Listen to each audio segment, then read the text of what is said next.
In this video, I'm going to explain LLMs as quickly and clearly as possible.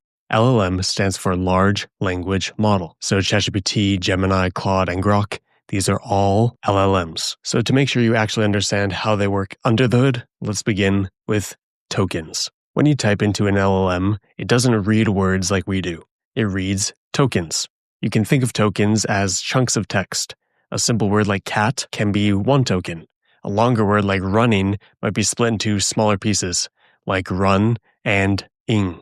So here's a metaphor that might help. Imagine you're cooking from a recipe. You don't throw in chicken parmesan. Instead, you break it down into ingredients. Chicken, cheese, tomato sauce, breadcrumbs. Tokens are like those ingredients. The tokenizer breaks text into a large set of pieces the model knows how to work with. These are the Lego bricks the model combines to generate language, which brings us to embeddings. The model converts every token into a long list of numbers called a vector. So imagine a giant map in many dimensions that we cannot visualize. Think of it like GPS coordinates. On a map, New York and Boston are close together, but New York and Tokyo are far apart. In the same way, tokens that behave similarly across language end up close together on this map. Tokens that behave differently end up farther apart. This is how the model represents relationships between concepts, not through meaning the way we do, but through patterns in mathematical distance, which brings us to attention. So here's the breakthrough. The model doesn't just look at the current token. It actually looks at all the tokens that came before it to understand context. It's like eavesdropping on a conversation. And if I say, I sat on the bank, you look back at what I said earlier. If I mention river, you know I mean land.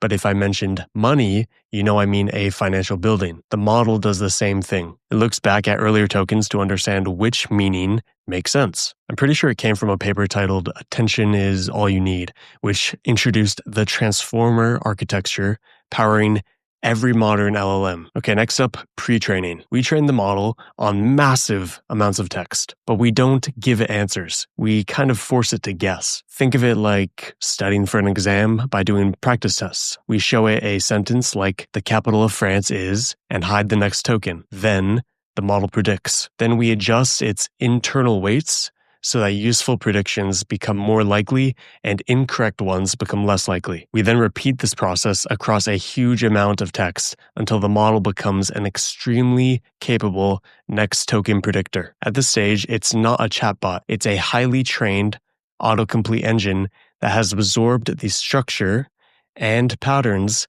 of language, which brings us to fine-tuning. A pre-trained model can answer questions, but not reliably in the assistant format that people expect.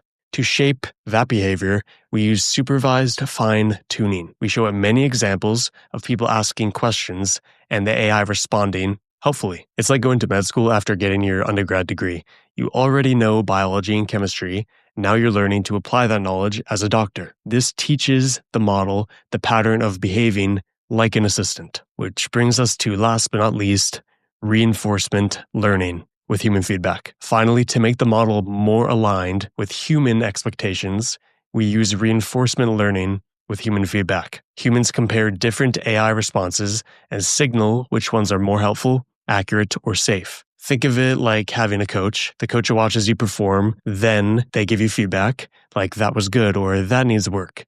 Then over time, you learn to do more of what the coach likes. The model is then trained to prefer the types of answers people consistently choose. So after all those stages, you get what is now ChatGPT or Gemini or Claude or Grok. All the models you're used to talking to probably daily. It still predicts one token at a time, but now its possibilities are shaped so that it can follow instructions better and reasons more clearly. Ooh, that's a lot. Okay, stay with me now. An LLM is a prediction machine. It breaks your text into chunks, then converts those chunks into numbers and uses patterns from billions of examples to guess what should come next. Hopefully that helps you and now you understand LLMs a lot better. See you in the next one.